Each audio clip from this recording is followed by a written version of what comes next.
जय हिंद साथियों, जैसा कि मैंने आपको कहा था मैं बहुत जल्द बीपीएससी टीआरई 4.0 और 71 बीपीएससी प्री के एग्जाम के लिए होमवर्क सीरीज स्टार्ट करने वाला हूं। दोस्तों, आप लोगों के कहने से ही मैं इस होमवर्क सीरीज को स्टार्ट करने जा रहा हूं, जिसके अंदर मैं आपको एक वीक का शेड्यूल दूंगा, जो कि आपको एक वीक के अंदर कंप्लीट करना होगा। ये होमवर्क सीरीज चाहे आप बीपीएससी टीआरई 4 के अंदर पीआरटी की तैयारी कर रहे हो, टीजीटी 6 to 8 की तैयारी कर रहे हैं, या 9-10 या फिर पीजीटी 11-12 की तैयारी कर रहे हैं, चाहे आपका सब्जेक्ट कुछ भी हो, हिंदी हो, संस्कृत हो, इंग्लिश हो, पोल साइंस हो, हिस्ट्री हो, ज्योग्राफी हो या सोशल साइंस हो, या कोई सा भी सब्जेक्ट की आप तैयारी कर रहे हैं, ये होमवर्क सीरीज आप सभी के लिए बहुत लाभदायक रहने वाली। दोस्तों मुझे पता है सिलेक्शन लेने के लिए आपको अपने आप को थोड़ा बिजी रखना पड़ेगा, एक शेड्यूल को फॉलो करना पड़ेगा। मैंने भी अपनी तैयारी के दौरान इसी शेड्यूल को फॉलो किया और आप लोगों के सामने बीपीएससी टीआरई 3 के अंदर टीजीटी एसएसटी के अंदर एक अच्छी रैंक के साथ जॉब ली। आशा करूंगा दोस्तों आप भी इस वीकली शेड्यूल को फॉलो करेंगे और ये शेड्यूल मात्र आपको 1 से 2 वीक के अंदर ही ऐसा लगेगा कि इससे आपको बहुत बेनिफिट हो रहा है। चाहे कुछ भी हो जाए, आपको इस वीकली शेड्यूल को जरूर फॉलो करना है। चाहे आपके घर में कितना भी जरूरी काम हो, आप अपने घर में पढ़ाई के लिए 2 घंटा 3 घंटा 4 घंटा डेली निकालेंगे और हफ्ते भर का जो भी आपको टास्क दिया गया आप उससे कंप्लीट करेंगे। दोस्तों ये रही आपका होमवर्क जो आपको कंप्लीट करना है। चलिए शुरू करते हैं। जय हिंद दोस्तों, welcome to our channel topper classes by Shekhar sir. दोस्तों जैसा कि मैंने आपको कहा था, मैं बीपीएससी टीआरई 4.0 के लिए होमवर्क सीरीज स्टार्ट करने वाला हूं। तो इस वीडियो के अंदर मैं आपको कुछ टास्क दूंगा जो आपको एक वीक के अंदर कंप्लीट करना होगा। दोस्तों जैसा कि आप जानते हैं, कोई भी लक्ष्य मनुष्य के साथ से बड़ा नहीं होता और हारता वही है जो लड़ा नहीं है। दोस्तों मैंने भी अपनी तैयारी के दौरान बहुत संघर्ष किया, बहुत प्रयास किए, तब जाके मुझे बीपीएससी टीआरई 3 के अंदर सफलता मिली। उससे पहले मैं हर बार कभी 2 मार्क से, कभी 4 मार्क से, कभी मेरिट से आउट हो जाता था, लेकिन मैं अपने जीवन के अंदर हमेशा लड़ा रहा, अपनी बातों पे अड़ा रहा। सिलेक्शन लेने की जिद थी, तो मैं आप लोगों के सामने आज बैठा हूं। आज बीपीएससी टीआरई 3 के अंदर टीजीटी एसएसटी की पोस्ट पर सिलेक्शन लिया है। दोस्तों मैंने भी अपनी तैयारी के दौरान इन्हीं शेड्यूल को फॉलो किया। इसी प्रकार से मैं अपना भी वीकली शेड्यूल बनाता था और इसी प्रकार से वीकली शेड्यूल के बाद मैं अपना मंथली शेड्यूल बनाता था, उसको फॉलो करके अपनी पढ़ाई करता था, तभी मेरा आज सिलेक्शन हो पाया। दोस्तों आशा करता हूं दोस्तों आप भी इस वीकली शेड्यूल को फॉलो करेंगे और अपने माता पिता का, अपने सगे संबंधियों का नाम रोशन करेंगे। दोस्तों यह है आपका वीकली शेड्यूल 1, जिसके अंदर मैंने आपके सामने सब्जेक्ट, आपको कौन सा सब्जेक्ट पढ़ना है, उसके अंदर क्या टॉपिक पढ़ना है, इस प्रकार से मैंने आपके सामने कुछ टॉपिक लिख के लेके आया हूं। ये वीकली शेड्यूल आप सभी के लिए यूजफुल रहेगा, चाहे आप किसी भी एग्जाम की तैयारी कर रहे हो।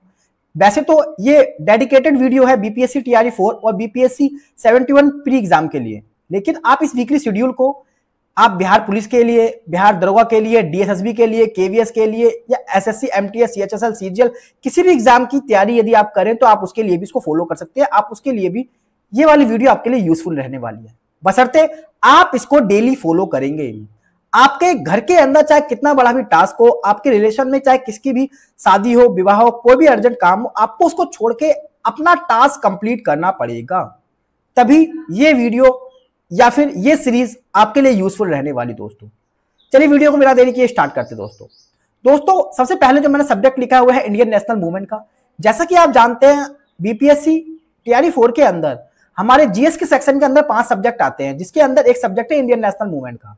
इंडियन नेशनल मूवमेंट एक ऐसा टॉपिक होता है दोस्तों जहां से सभी एग्जाम के अंदर क्वेश्चन पूछे जाते हैं। ऐसा कोई एग्जाम नहीं है जहां से इंडियन नेशनल मूवमेंट के क्वेश्चन ना पूछे जाए।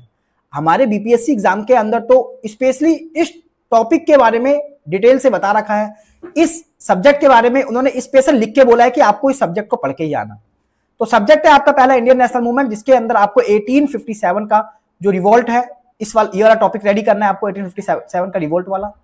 ये आप क्लास 8 की एनसीईआरटी से, ये एससीईआरटी से, क्लास 8 की एनसीईआरटी में चैप्टर नंबर 5 लिखा हुआ है, या फिर क्लास 12 की हिस्ट्री की 3rd बुक जो है बेटा एनसीईआरटी की, चैप्टर नंबर 10 वहां से पढ़ सकते हैं। चैप्टर को पढ़ने के साथ हम अपनी एनसीईआरटी भी कवर करने की कोशिश करेंगे, क्योंकि बीपीएससी टीआरई एग्जाम के अंदर एनसीईआरटी से क्वेश्चन ज्यादा पूछे जा रहे हैं, इसलिए हम एनसीईआरटी एससीईआरटी को फोकस करेंगे ज्यादा। इसके साथ हम अन्य स्टैंडर्ड बुक की तरफ भी जाएंगे। आपको एनसीईआरटी के अंदर क्लास 8 के अंदर, क्लास 12 के अंदर 1857 का रिवोल्ट वाला चैप्टर मिलेगा, वहां से इसको पूरा चैप्टर पढ़ना है। इसके अलावा थ्योरी आपको लूसेंट की जो एक बुक आती है ब्लू कलर की, वहां से इसकी आपको थ्योरी भी पढ़नी है और फिर इसकी एमसीक्यू प्रैक्टिस करनी है। एमसीक्यू प्रैक्टिस करने के लिए जो लूसेंट की बुक है एमसीक्यू वाली, वहां से इस टॉपिक के जितने भी एमसीक्यू दे रखे हैं 50, 60, 70 जो भी है आपको कंप्लीट करना है। इसके अलावा आप बीपीएससी का घटना चक्र या फिर पूर्वालोकन खरीद सकते हैं, जिसके अंदर बीपीएससी के एग्जाम में जितने भी पीछे पेपर में सवाल आए हुए हैं टीआर 1, 2, 3 के अंदर, बीपीएससी के जो मेन पेपर होता है उसके अंदर, उसके सभी क्वेश्चन आप रावतावान की क्रांति वाले इस चैप्टर से वहां से प्रैक्टिस करेंगे, तब जाके आपका ये चैप्टर कंप्लीट माना जाएगा दोस्तों। नेक्स्ट सब्जेक्ट जो हमारे सामने है दोस्तों वो मैथ का है। मैथ के सब्जेक्ट से भी हमारे पेपर के अंदर 8 क्वेश्चन पूछे जाते हैं दोस्तों, इसलिए हम मैथ को भी साथ के साथ लेके चलेंगे। दूसरा सब्जेक्ट जो दोस्तों हमें तैयार करना है वो है मैथ का। मैथ के अंदर जो टॉपिक है हमारा वो परसेंटेज का है। परसेंटेज का टॉपिक दोस्तों एक ऐसा टॉपिक होता है जो लगभग सभी टॉपिक के अंदर आपको बेस प्रदान करेगा। इस टॉपिक के माध्यम से आप सभी जितने भी आगे के टॉपिक आएंगे, जैसे प्रॉफिट एंड लॉस आएगा आपका, डिस्काउंट आएगा आपका, इसके अलावा आपका परसेंटेज का तो हेल्प करेगा। इसके अलावा और भी बहुत सारे चैप्टर्स के अंदर जहां पे परसेंटेज का इस्तेमाल आएगा, वहां पे आप इसका इस्तेमाल करके सवाल को छोटा कर सकते हैं, फ्रैक्शन में बदल सकते हैं और सवाल जल्दी कर सकते हैं। इसलिए परसेंटेज के टॉपिक को सबसे पहले करेंगे आप दोस्तों। यदि आपकी मैथ बिल्कुल वीक है तो आप किसी भी एक यूट्यूब चैनल से जाके परसेंटेज की पूरी वीडियो देखेंगे और अपने कंसेप्ट को क्लियर करेंगे। यदि आपने परसेंटेज पहले कहीं से पढ़ रखा है, परसेंटेज के टॉपिक के सभी टाइप के एमसीक्यू क्वेश्चन करेंगे। चाहे आप किसी भी बुक को फॉलो करें, चाहे वो राकेश यादव की किताब हो, चाहे पिनाकल की बुक हो, चाहे आदित्य पब्लिकेशन की किताब हो, चाहे केएन पब्लिकेशन की किताब हो, चाहे वो आर एस अग्रवाल की किताब हो। मैंने अपनी तैयारी के दौरान केएन पब्लिकेशन की बुक को पूरा कंप्लीट फॉलो किया था और वहां से मैंने एमसीक्यू क्वेश्चन लगाए थे, पीवाई की पेपर्स के क्वेश्चन लगाए थे मैथ के लिए। दोस्तों आप किसी भी बुक को फॉलो कर सकते हैं। यदि आपका कंसेप्ट वीक है तो आप किसी भी टीचर से पढ़ सकते हैं यूट्यूब पे डालकर, लेकिन कंसेप्ट पूरे क्लियर करने हैं। यदि आपका कंसेप्ट बिल्कुल भी क्लियर नहीं तो आप उसके नोट्स बनाइए, एक बार पूरा पढ़िए। हफ्ते भर का समय बहुत होता है दोस्तों, इसके अंदर आप कर सकते हैं। नेक्स्ट सब्जेक्ट जो दोस्तों हमें तैयार करना है वो हमारा करंट अफेयर का। करंट अफेयर से भी 8 क्वेश्चन पूछे जाते हैं। करंट अफेयर के लिए भी आप क्या करेंगे दोस्तों, सबसे पहले आप मंथली करंट अफेयर की वीडियो देखेंगे। सबसे पहले जो मैंने आपके सामने लेके आया वो है जनवरी मंथ की करंट अफेयर। जनवरी मंथ की करंट अफेयर के लिए दोस्तों आप किसी भी यूट्यूब चैनल पर जाके एक मंथली वीडियो देखिए, उसके बाद किसी एक मैगजीन को फॉलो करके वहीं से जनवरी में जितनी भी घटनाएं हुई है मंथली एक बार आप अपनी मैगजीन से पढ़ लीजिए। मैं अपनी तैयारी के दौरान कुमार गौरव सर की मंथली वीडियो देखता था, साथ के साथ एडुटीरा बाय परवीन सर का जो एक मैगजीन आता है ईयर वाई, मैं उस ईयरली मैगजीन को पढ़ा करता था। दोस्तों आप किसी भी यूट्यूब चैनल से पढ़िए, आप किसी भी मैगजीन को फॉलो कीजिए, मुझे इसमें कोई दिक्कत नहीं है, बशर्ते आपको पढ़ना है, आपको कंप्लीट करना है, आपको डेली इसको फॉलो करना है दोस्तों। नेक्स्ट जो हमारा सब्जेक्ट है दोस्तों वो है ज्योग्राफी का टॉपिक। हम इसके अंदर करेंगे इंडिया साइज एंड लोकेशन।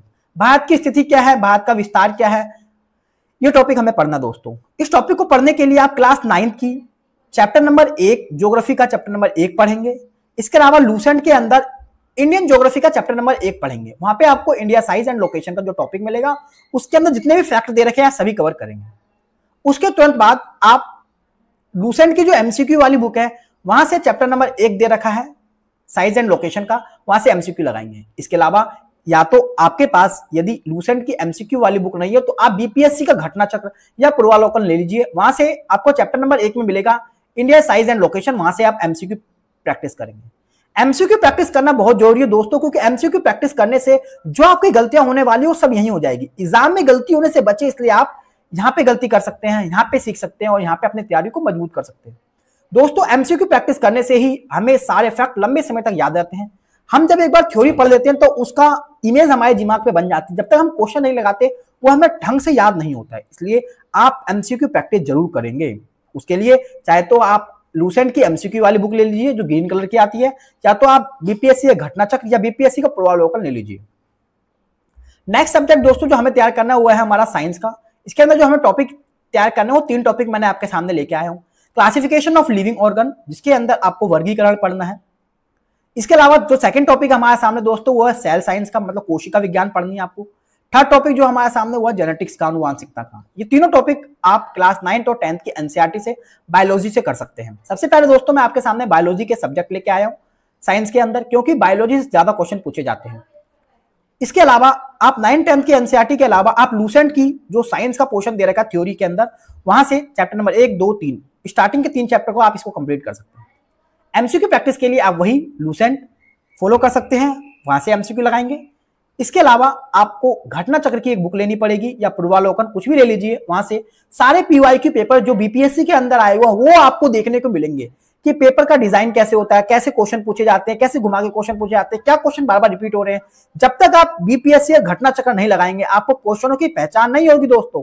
इसलिए पढ़ने के साथ एमसीक्यू प्रैक्टिस भी करें। दोस्तों ये है आपका पूरे वीक का शेड्यूल। आप इसको किस तरीके से पढ़ेंगे, किस दिन कितना पढ़ेंगे, ये आपके ऊपर छोड़ देता हूं मैं, लेकिन एक वीक के अंदर आपको इसको कंप्लीट करना है, चाहे आप कैसे भी इसे कंप्लीट करें। यदि आप इस वीकली शेड्यूल को डेली फॉलो करेंगे तो आपको 1 से 2 वीक के अंदर ही इंप्रूवमेंट देखने को मिलेगा, लेकिन आप कोशिश कीजिए। दोस्तों ऐसा कहा जाता है ना, स्टार्ट करना थोड़ा मुश्किल होता है, लेकिन जैसे जैसे आप इसको कंटिन्यू करेंगे आपको मजा आएगा, आपको इंप्रूवमेंट दिखेगी, आपके मार्क्स इंक्रीज होंगे, आपको अपने आप ही अच्छा लगने लग जाएगा। दोस्तों अब मैं बात करूंगा दोस्तों हमें किस किस बुक को फॉलो करना है, books which we have to follow. दोस्तों सबसे पहले आप एनसीईआरटी एससीईआरटी की बुक मंगा लीजिए क्लास 6 से लेकर 12 तक की। मुझे पता है कि आप लोगों के पास भी जरूर एनसीईआरटी की बुक तो होगी क्लास 6 से 12 की। अगर आप बिहार से हैं तो आपके पास एससीईआरटी की बुक होगी, आप किसी भी बुक को फॉलो कर सकते हैं, दोनों ही बुक अच्छी है, लेकिन मैं आपको सलाह दूंगा दोस्तों एनसीईआरटी एससीईआरटी दोनों को फॉलो कीजिए, क्योंकि दोस्तों मैं आपको कुछ ऐसे टॉपिक बताऊंगा जो आपको सिर्फ एससीईआरटी में देखने को मिलेंगे, एनसीईआरटी में नहीं मिलेंगे। इसलिए आपको एनसीईआरटी एससीईआरटी दोनों फॉलो करनी है। अभी आपके पास जो भी बुक है आप उसको फॉलो कीजिए, धीरे धीरे आप बुक को अरेंज कर लीजिए, लेकिन आपको एनसीईआरटी एससीईआरटी दोनों ही पढ़नी पड़ेगी, क्योंकि बीपीएससी के अंदर एससीईआरटी से भी बहुत सारे क्वेश्चन पूछे जाते हैं। दोस्तों दूसरी बुक जो हमारे सामने है वो है लूसेंट की। थ्योरी वाली बुक आपके पास होनी चाहिए, प्लस एमसीक्यू वाली बुक आपके पास होनी चाहिए, क्योंकि जो भी आपने थ्योरी टॉपिक्स आपने पढ़े हैं उसके एमसीक्यू मैं आपको यहां से लगवाने वाला हूं। तीसरी बुक जो आपके पास होनी चाहिए दोस्तों वो है बीपीएससी का घटना चक्र और पूर्वालोकन, जहां से हम एमसीक्यू प्रैक्टिस करेंगे टॉपिक वाइज, चैप्टर वाइज। इसलिए आपके पास बीपीएससी घटना चक्र जरूर होना चाहिए। नेक्स्ट आपके पास बीपीएससी का पीवाईक्यू पेपर्स होने चाहिए, टीआरयू 1 के, 2 के, 3 के। इसके अलावा बीपीएससी के जो भी पेपर्स पहले हो चुके हैं 1999 से लेके 2024 तक के सभी पेपर आपके पास होने चाहिए। नहीं है तो उसको मैं आपको टेलीग्राम पे अपने टेलीग्राम चैनल पे उपलब्ध करवा दूंगा, जाके आप टेलीग्राम चैनल को ज्वाइन कर सकते हैं, topper classes by Shekhar sir. दोस्तों इसके अलावा आपके पास मैथ की भी बुक होनी चाहिए, जो मैंने यहाँ पे टाइप नहीं की है। मैथ के लिए आपके पास जो भी बुक है आप उसको फॉलो कीजिए, अगर नहीं है तो आप केएन पब्लिकेशन की बुक को फॉलो कर सकते हैं। केएन पब्लिकेशन की बुक के अंदर टाइप वाइज सवाल दे रखे हैं, मैंने उसी बुक को फॉलो किया है। यदि आपको वहां से कुछ भी दिक्कत होगी तो आप क्वेश्चन को भेज सकते हैं, उसका सॉल्यूशन मैं आपको बताऊंगा। आशा करता हूं दोस्तों आपको मेरा ये वीकली शेड्यूल पसंद आया होगा। वीडियो अच्छी लगी तो वीडियो को लाइक करें, चैनल को सब्सक्राइब करें। आई होप आप में से सिर्फ 50 से 60 बच्चे भी इस वीकली शेड्यूल को फॉलो करेंगे तो मैं इसको कंटिन्यू रखूंगा। वैसे मेरे पास खुद मेरे ऐसे स्टूडेंट है 6-7 जो इस वीकली शेड्यूल को फॉलो करने वाले हैं, उन्होंने ही मुझे फोर्स करके बोला सर आप इसको स्टार्ट कीजिए, इसलिए मैं इस वाले वीकली शेड्यूल को स्टार्ट करने जा रहा हूं। आई होप कि आप में से 50-60 बच्चे ऐसे जरूर मिलेंगे मुझे जो इस वीकली शेड्यूल को कंटिन्यू फॉलो करेंगे। यदि आप फॉलो करने वाले हैं तो इस वीडियो के लास्ट में एक कमेंट कीजिए जिसके अंदर आप लिखेंगे कि sir I will follow this weekly schedule, जिससे मुझे पता चल सके आप सभी इस वीकली शेड्यूल को फॉलो करने वाले। थैंक यू फॉर वॉचिंग दोस्तों।